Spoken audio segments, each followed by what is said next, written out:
Hello guys, this is the next part of the concept of national income।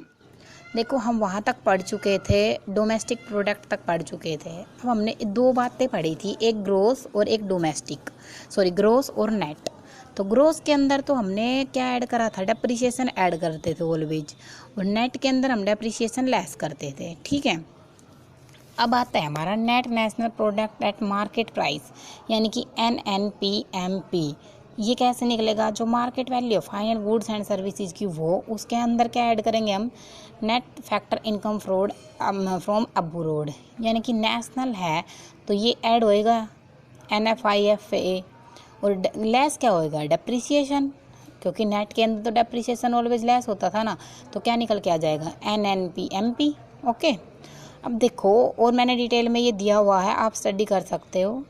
अब जो एक और तरीका है कि GDP-MP में ऐड क्या कर दे, net factor income from abroad, तो किसके इक्वल होएगा, GNP-MP में से लेस कर दे डेप्रिसिएशन, तो इक्वल आ जाएगा NNP-MP के। दो तरीके हैं इसको करने के। ठीक है, ओके। अब नेक्स्ट आता हमारा, ये सारे मेजर्स हैं नेशनल इनकम के। नेशनल डिस्पोजेबल इनकम, तो national disposable income refers to the net income of market price available to a country for disposal. अब देखो, ये हमारा किसका टोटल होता है, नेशनल इनकम NNPFC, और इनडायरेक्ट टैक्स का, और नेट करंट ट्रांसफ़र का।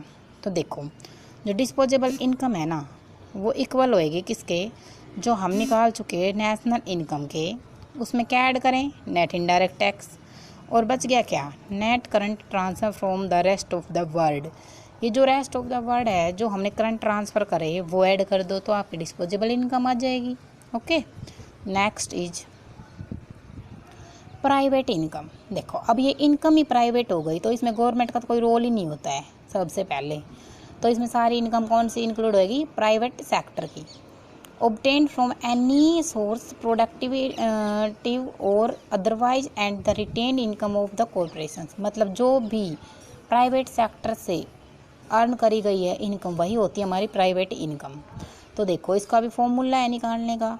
नेशनल इनकम के अंदर ऐड करेंगे हम ट्रांसफ़र पेमेंट, उसमें क्या ऐड करेंगे, इंटरेस्ट ऑन पब्लिक डेट, और लेस करेंगे social security minus profits.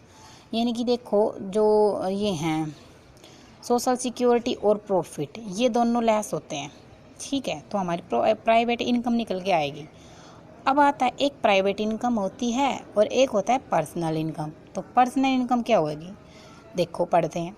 Personal income is the total income received by the individual of a country from all sources before payment of direct taxes.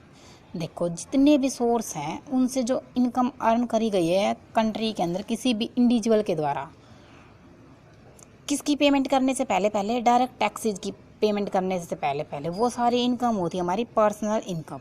और कहता है, personal income is never equal to the national income, कभी include मतलब equal नहीं होती है। ठीक है, because the farmer includes the transfer payments where they are not include in the national income. Okay, तो पर्सनल इनकम को निकालने का भी एक फॉर्मूला होता है। देखो क्या, ये जो है नेशनल इनकम में से क्या लेस होएगा, सोशल सिक्योरिटी है जो, ये सोशल सिक्योरिटी कंट्रीब्यूशन लेस होएगा, कॉर्पोरेट इनकम टैक्स लेस होएगा, और अनडिस्ट्रीब्यूटेड कॉर्पोरेट प्रॉफिट लेस होएगा। और ऐड क्या करेंगे, ट्रांसफ़र पेमेंट। ये जब हम ऐड कर देंगे तो हमारी पर्सनल इनकम आ जाएगी। ये सब फॉर्मूले हैं जो हमें याद करने पड़ेंगे और समझने पड़ेंगे। तो ठीक है, आगे देखो, अब आता है हमारा पर्सनल डिस्पोजेबल इनकम। पहले हम कर चुके हैं क्या, नेशनल डिस्पोजेबल इनकम। अब हम क्या करेंगे, पर्सनल डिस्पोजेबल इनकम। तो पर्सनल डिस्पोजेबल इनकम क्या होता है, personal disposable income is that part of personal income which the house hold can spend the way they like. मतलब जो स्पेंड कर चुके हैं, मतलब स्पेंड करते हैं हाउस होल्ड अपनी मर्जी के अनुसार। क्या क्या मतलब, इसका फॉर्मूला क्या है, हाउस होल्ड की सेविंग और कंजम्पशन। देखो, क्या करते हैं भाई, जो हाउस होल्ड पर्सन हैं वो क्या करेंगे, या तो सेव करेंगे या कंजम्पशन करेंगे। तो हमारी क्या आ जाएगी, पर्सनल डिस्पोजेबल इनकम, दोनों को ऐड करते हैं। और एक और है पर्सनल इनकम में से अगर हम डायरेक्ट टैक्स लेस कर दें, पर्सनल इनकम है उसमें से हमने जो टैक्स पे करा वो लेस कर दें तो पर्सनल डिस्पोजेबल इनकम आ जाएगी। ठीक है, नेक्स्ट मेजर्स क्या हैं? नेशनल डिस्पोजेबल इनकम ये हम कर चुके हैं पीछे, ये अगेन आ गया, सॉरी। ठीक है, अब देखो factor income from net domestic product accruing to private sector, ये सारे मेजर्स दिए हुए नेशनल इनकम के। ठीक है, तो इसमें हमारा क्या आएगा? Factor income from net domestic product accruing to the private sector किसका इक्वल होएगा? जो नेट डोमेस्टिक एट फैक्टर कोर्स है वो, उसमें से लेस करेंगे income from property and entrepreneurship accruing to the government departmental enterprises वो, और क्या लेस करेंगे? Saving of non departmental enterprises. ये सारी चीज़ें लेस करके हमारी क्या आ जाएगी?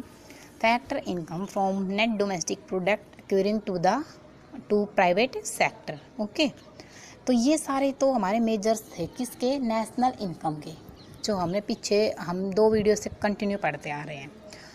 अब एक छोटा सा टॉपिक और है जो मोस्ट ऑफ एग्ज़ाम्स में भी आता है और इम्पोर्टेंट भी है एग्ज़ाम के पॉइंट ऑफ व्यू से। क्या है?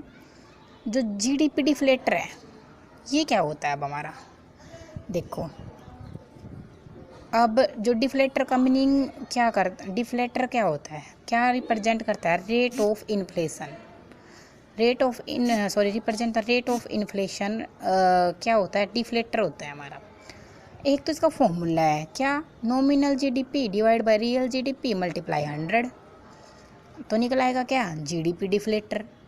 जीडीपी डिफ्लेटर को हमने वैसे भी एक्सप्लेन कराया क्या होता है। The GDP deflator measures the average level of the prices of all goods and services that make the GDP. GDP deflator is measures as the ratio of nominal GDP to the real GDP multiplied by 100। तो जो GDP deflator है ना, वो यही होता है कि 2 चीज़ों का रेशो होता है। किस किस का?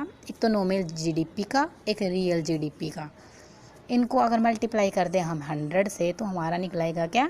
GDP deflator. Okay guys, thank you.